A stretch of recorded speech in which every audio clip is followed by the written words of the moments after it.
नमस्कार, मी सुप्रिया कुऱ्हाडे. नमस्ते डॉक्टरमध्ये तुम्हा सर्वांचं खूप खूप स्वागत.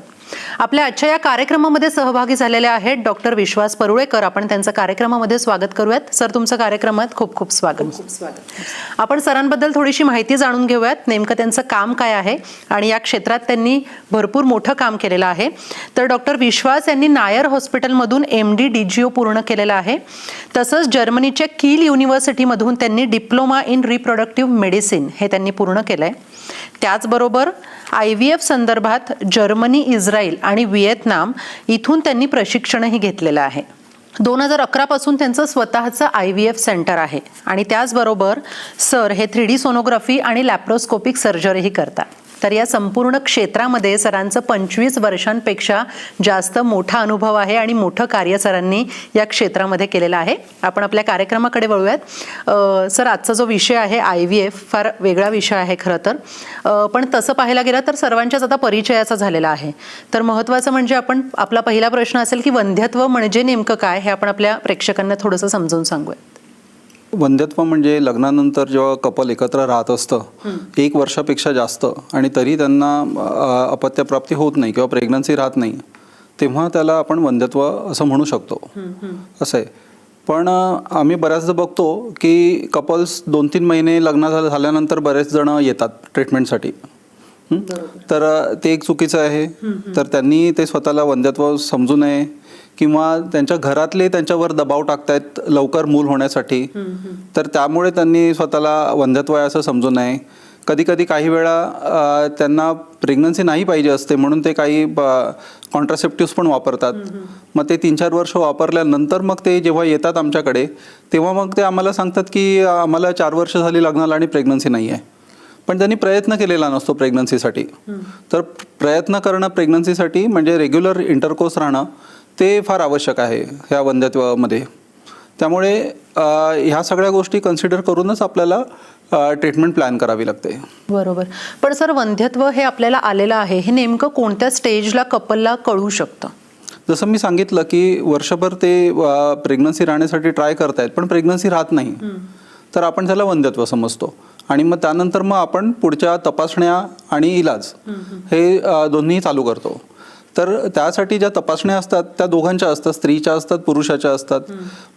जवळजवळ 50% केसेसमध्ये पुरुषाच्या जे शुक्राणूमध्ये किंवा वीर्यामध्ये प्रॉब्लेम असू शकतो. त्यामुळे वंध्यत्वाचा त्यांना प्रश्न असू शकतो.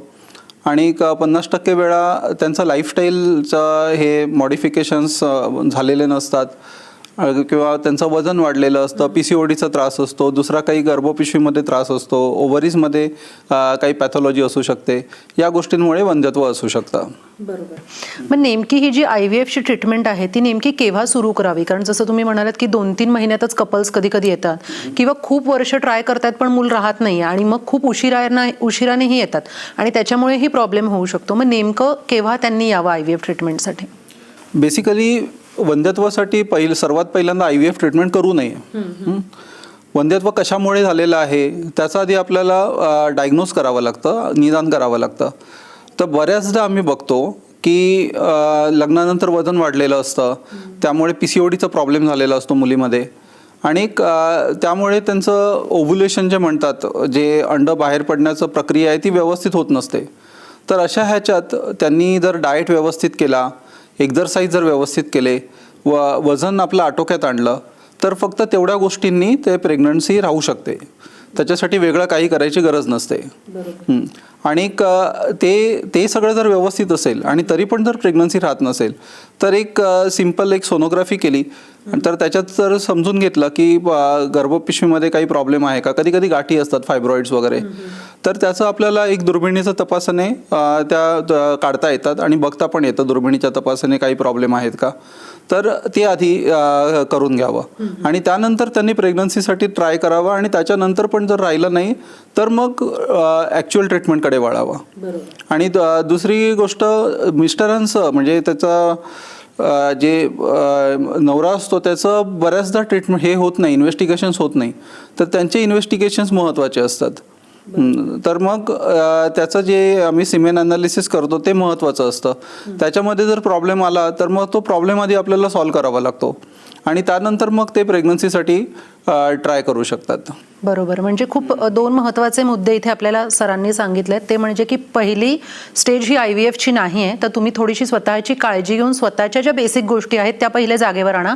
त्याच्यानंतर पण राहत नसेल तर IVFकडे वळा. आणि दुसरी गोष्ट की प्रॉब्लेम हा फक्त स्त्रीमध्ये नसून तर पुरुषातही असू शकतो. त्यामुळे या दोन्हीचे इन्व्हेस्टिगेशन्स होणं गरजेचं आहे. एक मुद्दा फक्त मी सांगेन मध्ये, की जेव्हा प्रेग्नन्सी राहते तेव्हा शुक्राणू आणि स्त्रीबीज यांच्या फलनाने राहते असं आहे.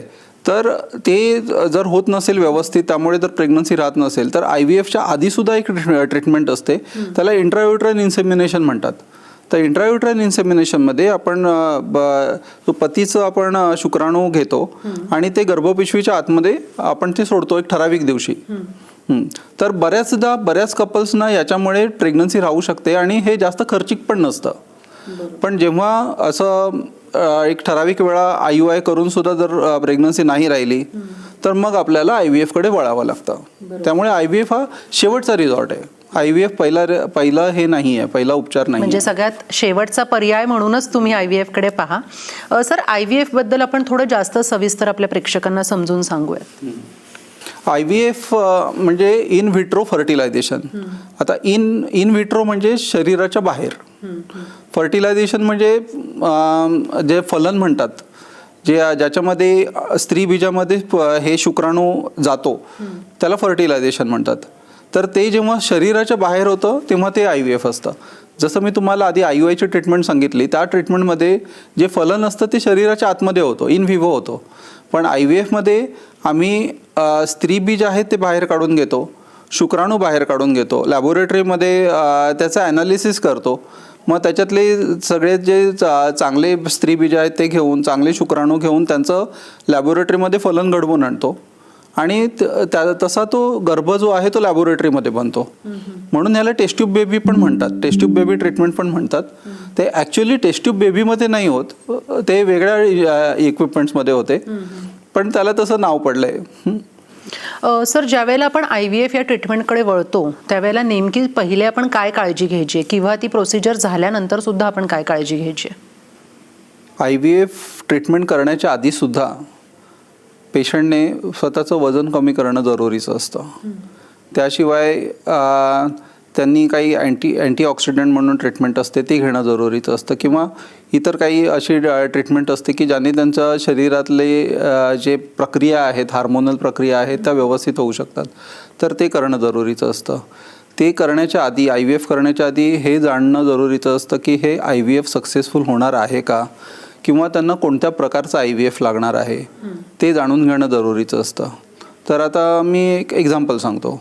जेव्हा पेशंट कमी वयाचं असतं, 30पेक्षा कमी वयाचं असतं, त्यावेळेला कसं असतं की त्यांच्या ओव्हरीमध्ये जास्त क्वांटिटीमध्ये अंडी बनत असतात. पण जेव्हा पेशंटचं वय वाढतं, 35पेक्षा जास्त असतं, त्यामध्ये मग अंडी बनण्याची प्रक्रिया पण कमी होते, कमी प्रमाणात अंडी बनतात. आणि जे अंडी बनतात त्यांचं आम्ही जे म्हणतो होतं क्वालिटी तशी तेवढी चांगली नसते की प्रेग्नन्सी राहू शकेल एवढी चांगली नसते. तर वय जास्त वाढलेलं असेल, अंडी खूप चांगल्या क्वालिटीची नसतील, तर मग अशा पेशंटना असं सिम्पल IVF करून जास्त त्याचा उपयोग होत नाही आणि ते सक्सेसफुलसुद्धा होत नाही. आणि सक्सेसफुल झालं तरी पण त्याच्यामध्ये मिसकॅरिएजचे, ॲबॉर्शनचं प्रमाण जास्त असतं. खरं तर आपल्याकडे आपण भारतात म्हटलं तर एक मेंटल कंडिशनिंगच असं झालेलं आहे की मूल होणं हे सगळ्यात सर्वोच्च मानलं जातं. पण ह्या ज्या काही महत्त्वाच्या गोष्टी आहेत की जसं सरांनी सांगितलं की वय जास्त असेल महिलेचं आणि पुरुषाचं, तर मूल झाल्यानंतर पुढे जाऊन त्याला तुम्ही कसं सपोर्ट कराल फायनान्शियली, फिजिकली, मेंटली, या सगळ्या ज्या गोष्टी आहेत त्या फार महत्त्वाच्या आहेत. जे सर सांगतायत ते फार महत्त्वाचं आहे. सर, इतकी सगळी मोठी प्रोसिजर आहे, तुम्ही आत्ता सांगितली आणि मी ती ऐकतेय, मलाच खूप थकायला झालं ऐकताना. तर ती करताना तुम्हालाही थकायला होत असेल आणि पेशंटला सुद्धा. पण मग त्याच्यानंतर ज्या वेळेला मूल राहतं गर्भामध्ये, त्याच्यानंतर नेमकी काय काळजी घ्यायची आहे? प्रेग्नन्सी जेव्हा राहते गर्भामध्ये तेव्हा प्रेग्नन्सीला सपोर्ट करतात ते हार्मोन्स. तर ते हार्मोन जे आहे, जो गर्भ असतो आणि त्याचा जो प्लसंटा असतो तेच ते हार्मोन सिक्रेट करत असतात. तर ते पहिल्या 2 महिन्यामध्ये आपल्याला काही एक्स्ट्रा इंजेक्शन्स द्यावे लागतात हार्मोन्सचे प्रेग्नन्सी सपोर्ट करण्यासाठी. आणि तो 2 महिन्याचा पिरियड एकदा संपला तर त्यानंतर IVFने राहिलेली प्रेग्नन्सी आणि नॅचरली राहिलेली प्रेग्नन्सी याच्यात काहीही फरक नसतो असं आहे. त्यामुळे नॉर्मल जी नॅचरली राहते प्रेग्नन्सी त्यासाठी जी काळजी घेतली जाते तीच काळजी IVFच्या प्रेग्नन्सीनंतर घ्यायला हवी. शिवाय IVFने राहिलेली प्रेग्नन्सी असते त्याच्यात डिलिव्हरीमध्ये पण काही फरक नसतो की नॅचरल प्रेग्नन्सीशिवाय. कारण मी पण हे पण बघतो टेंडन्सी की बऱ्याचदा IVFने राहिलेली प्रेग्नन्सी आहे म्हणजे सिझेरियन करायला पाहिजे, म्हणजे आणखीन काही विशेष काही करायला पाहिजे. तर तसं काही नसतं. ते 2 महिन्यानंतर दोन्ही प्रेग्नन्सीज सेम असतात आणि ते सेम म्हणजे इक्वल पद्धतीनेच टॅकल करायला पाहिजे दोन्ही. बरोबर. सर, ही IVFची प्रोसिजर करताना किंवा जसं तुम्ही म्हणालात की काही वेळेला कॉम्प्लिकेशन्स होऊ शकतात, तर नेमके काय कॉम्प्लिकेशन्स महिलेच्या बाबतीत होऊ शकतात? IVFची आपण जे प्रोसिजर करतो महिलेच्या बाबतीत आपण जे करतो ते अंडर अनस्थेशिया करतो, म्हणजे अनस्थेशियामध्ये करतो. तर अनस्थेशियाचे जे कॉम्प्लिकेशन्स असतात की काही ह्याचा अनाफायलेक्टिक शॉक म्हणतात इंजेक्शन्समुळे, अनस्थेशियाच्या इंजेक्शन्समुळे, तर ते हे कुठल्याही ऑपरेशनमध्ये होऊ शकतं. त्याशिवाय जी प्रोसिजर असते त्यासाठी जे प्रोसिजर करतायत, जे IVF स्पेशलिस्ट प्रोसिजर करतायत ते एक्सपिरियन्स्ड असणं फार जरुरीचं असतं. कारण त्यामध्ये रक्तस्राव होऊ शकतो. तर जर रक्तस्राव झाला तर मग ते आपल्याला बघावं लागतं किंवा रक्तस्राव होऊ नये म्हणून काही काळजी घ्यावी लागते. आणि जर ते झालं तर मग त्याचा इलाज ताबडतोब झाला पाहिजे असं असतं. त्यामुळे जे IVF सेंटर असे कुठल्या हॉस्पिटल्समध्ये असतात की जिथे लॅप्रोस्कोपिक सर्जरीज किंवा कुठल्याही मोठ्या सर्जरीज ताबडतोब करता येतात, तर मग तिथे करणं नेहमी ते सेफ राहतं स्टँड अलोन IVF सेंटर्सपेक्षा. असं कॉम्प्लिकेशन्स मॅनेज करणं. बरोबर. म्हणजे सर, IVF सेंटर ज्या वेळेला आपण निवडतोय ते कुठलं निवडायचं, खरं तर याला जास्त महत्त्व दिलं पाहिजे. त्याविषयी सर तुम्ही काय सांगाल? IVF सेंटर किती वर्षापासून आहे ते महत्त्वाचं आहे. त्यांचा सक्सेस रेट महत्त्वाचा आहे. बऱ्याचदा पेशंट्स दुसऱ्या पेशंट्सकडून जेव्हा ऐकतात की त्यांचे अनुभव ते महत्त्वाचं असतं IVF सेंटरच्या बाबतीत. जे ट्रीटमेंट करणारे डॉक्टर आहेत त्यांना अनुभव किती आहे ती एक महत्त्वाची गोष्ट असते. शिवाय ज्या हॉस्पिटलमध्ये वगैरे सेंटर आहे तिथे ICU फॅसिलिटी आहे का, तिथे ऑपरेशन थिएटर आहे का, तिथेच सोनोग्राफी होते आहे का, बाकी सर्व रक्ताचे तपास वगैरे तिथे होत आहेत का, या गोष्टी महत्त्वाच्या असतात. बरोबर. म्हणजे या सगळ्याची खरं तर काळजी घेणं खूप गरजेचं आहे. सर, जसं तुम्ही म्हणालात की सक्सेस रेट ज्या वेळेला आपण म्हणूयात IVFचा, तर तो साधारण कितपत असू शकतो? कारण जर कपल तुमच्याकडे येतं आहे IVFसाठी तर ते खूप अपेक्षा, खूप होप्स घेऊन येत असतं. त्यामुळे याच्यामधल्या सक्सेस रेट विषयी काय सांगाल? सक्सेस रेट आपला पर प्रोसिजर 40 ते 50% असतो. पण आता जसं मी आधी सांगितलं की अंडी जी असतात ती जास्त प्रमाणात आपल्याला मिळतात. समजा 10 ते 12 अंडी मिळाली, त्याचे एक 8 ते 9 एम्ब्रिओज किंवा गर्भ माझ्याकडे आहेत, तर एका वेळी आपण फक्त एकच गर्भ सोडतो. तर बाकीचे जे गर्भ आहेत ते आपण फ्रीज करून ठेवू शकतो. आणि समजा जर त्या पहिल्या ह्याच्यामध्ये सक्सेस नाही झालं पहिल्या ट्रीटमेंटमध्ये, तर मग पेशंटला पुन्हा इंजेक्शन घेणं, पुन्हा सगळं प्रोसिजर करणं ते सगळं करावं लागत नाही. मग आपण जे फ्रीज केलेले गर्भ असतात तेच आपण वापरून पुढची ट्रीटमेंट करू शकतो, ज्याच्यामध्ये पेशंटला मग जास्त त्रास होत नाही. आणि जर असं पाहिलं तुम्ही तर मग सक्सेस रेट 100% पर्यंत पण जाऊ शकतो. कारण जे गर्भ फ्रीज केलेले असतात त्यातलं 2 किंवा 3 सायकल्समध्ये ते पेशंट प्रेग्नंट होते. पण ते पेशंट प्रेग्नंट होणं फक्त महत्त्वाचं नसतं. त्याचा गर्भपात नाही झाला पाहिजे, बेबीमध्ये काही ॲबनॉर्मॅलिटी आली नाही पाहिजे, पेशंटला प्रेग्नन्सीमध्ये काही कॉम्प्लिकेशन्स नाही झाले पाहिजेत आणि तिने एक चांगलं हसतं खेळतं रडतं बाळ घरी न्यावं डिलिव्हरी नंतर. ही गोष्ट महत्त्वाची असते. ही जी सगळी प्रोसिजर आहे, जसं मी मगाशी म्हटलं की ही थकवणारी प्रोसिजर आहे, तर ही मानसिकदृष्ट्या सुद्धा थकवणारी असू शकते का? मानसिकदृष्ट्या ते पेशंटसाठी थकवणारं असतं, पण त्यासाठी मग समुपदेशन फार महत्त्वाचं असतं आणि ते व्यवस्थित करणं फार महत्त्वाचं असतं. म्हणजे पेशंट असं घाबरली नाही पाहिजे, त्या प्रोसिजरला घाबरली नाही पाहिजे, तिला तोसा डॉक्टरबद्दल पण विश्वास वाटला पाहिजे. आणि या गोष्टी जर व्यवस्थित असल्या तर बऱ्याचदा पेशंट हे ॲक्सेप्ट करतात. कारण पूर्वी जेवढं IVF होत होतं मला तर वाटतं आता त्याच्या 5 ते 10 पटीने त्याचा IVFचा रेट वाढलेला आहे. आणि आम्ही बघतो की पेशंट्स दुसरीकडे जेव्हा IVF केलेलं असतं, जेव्हा फेल झालेलं असतं, त्या पण पेशंट्स येतात आमच्याकडे. म्हणजे पूर्वी असं असायचं की IVF म्हणजे once in a lifetime गोष्ट असायची, पण आता ते तसं राहिलेलं नाही आहे.